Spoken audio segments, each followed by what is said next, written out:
Even though it is Sam Darnold, it's also a great defense in the Seahawks. It's Smith and Jigba, who we all love and is awesome. And it's the number one seed in the NFC versus a second-year quarterback. And as much as we love him, everybody is still pointing out, oh, strength of schedule this, strength of schedule that. So the Seahawks are expected to win this game. So I think with that, I would say there's slightly more pressure on them. So I agree. I think there's more pressure on Seattle. I think if you were going to make a case for pressure on the Patriots, it's they have the best player in the game in Drake May. You know, they have, if you feel any of this pressure, the pressure of the Patriots dynasty kind of weighing over them. And on top of that, I think you also have to justify what you're talking about.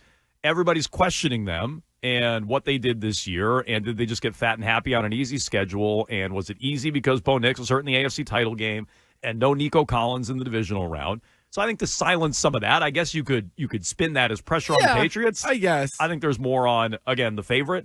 There's more on the team from the NFC that we think came out of a difficult division, and the team that's perceived to be the better football team. I think they have more pressure on them this week, and I think that's a good thing for the Patriots. Honestly, it doesn't mean they're going to win the game. No. But I think that's a good thing for the Patriots. But we kept changing our expectations for the Patriots as the year went. So even if you were high on the Pats, you're like, hey, I think they're going to be a playoff team. That was it, right? And then that's where like the talk of like house money started to come up. And you're like, well, no.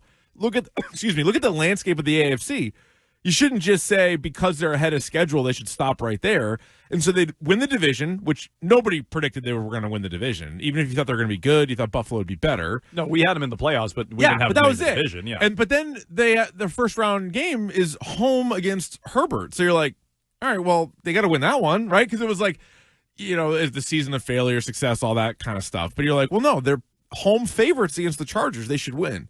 The next week, same thing. They're home favorites against the Texans. Like, I don't know. I think they should win.